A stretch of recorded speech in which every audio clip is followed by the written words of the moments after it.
साथियों, यही कांग्रेस है जिसने सत्ता के लिए देश का बंटवारा किया और बंटवारा भी ऐसा किया कि 70 साल तक हमें करतारपुर साहिब को दूरबीन से दर्शन करने पड़ते थे और हर कोई इंसान अपमान महसूस करता है। मैं कांग्रेस वालों को कहता हूं कि जब बांग्लादेश की लड़ाई हुई 90,000 से ज्यादा पाकिस्तान के सैनिक सरेंडर कर चुके थे। 90,000 से ज्यादा पाकिस्तानी सैनिक हमारे कब्जे में थे। हुकुम का पत्ता हमारे हाथ में था। और साथियों, मैं विश्वास से कहता हूं, अगर उस समय मोदी होता,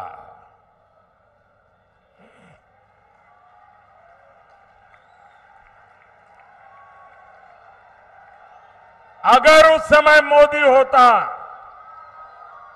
तो मैं इनसे करतारपुर साहब लेकर के रहता, तब जाकर के उनको जवानों को छोड़ता।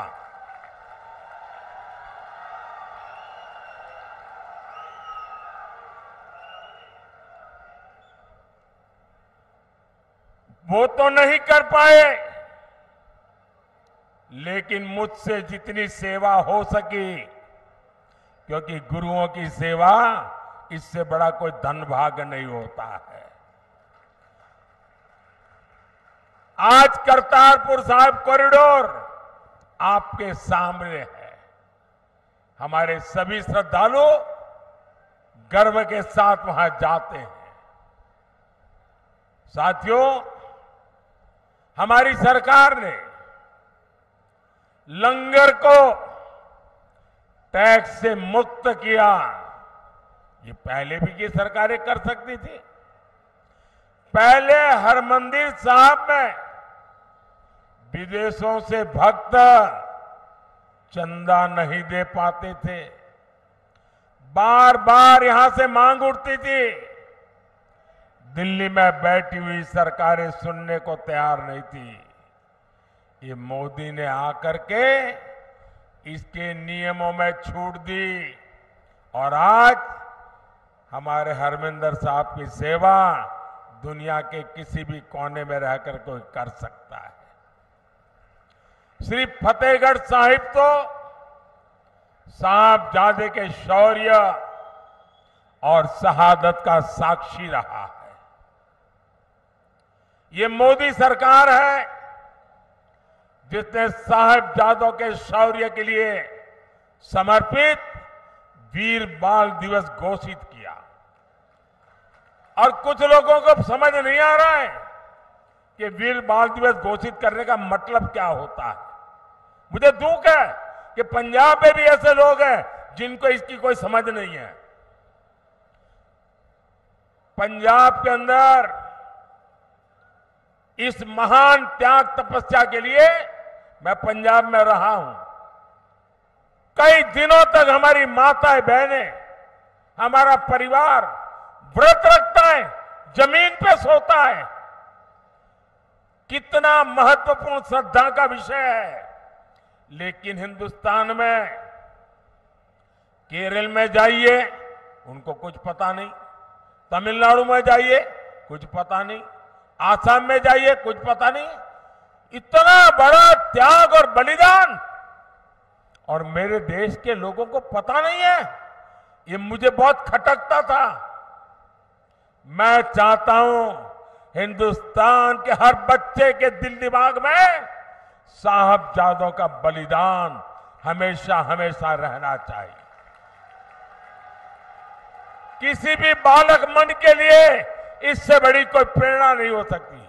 और इसलिए हमने वीर बाल दिवस के रूप में पूरे हिंदुस्तान में हर स्कूल, कॉलेज, गांव कार्यक्रम करने की परंपरा खड़ी की है। अगर पंजाब के लोग भी इस काम को न समझ पाए तो इससे बड़ा चिंता का विषय क्या हो सकता है।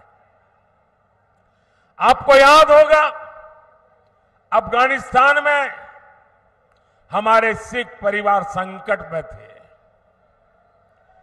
हम सभी को सुरक्षित वापस लाए। हम गुरु ग्रंथ साहब के स्वरूपों को भी अदब के साथ मेरा मंत्री जाके सर पे सम्मान के साथ लेकर के आया। साथियों, ये प्रधानमंत्री की बात छोड़ दीजिए, मेरा तो आपसे खून का नाता है। गुरु गोविंद सिंह जी के जो पहले पंच प्यारे थे उसमें मेरा एक द्वारिका का पंच प्यारों में था जी। मेरा आपसे खून का रिश्ता है। इतना ही नहीं, आज अगर जामनगर में जाएंगे तो वहां जो सबसे बड़ा अस्पताल है वो गुरु गोविंद सिंह जी के नाम पर है, जिस जामनगर जिले में द्वारिका पड़ता है। लेकिन आप तक ये सत्य पहुंचाया नहीं जाता है। आपको जानकर के खुशी होगी और कभी फुर्सत मिले तो लखपत जाके आना। गुरु नानक साहब वहां विश्राम किया था।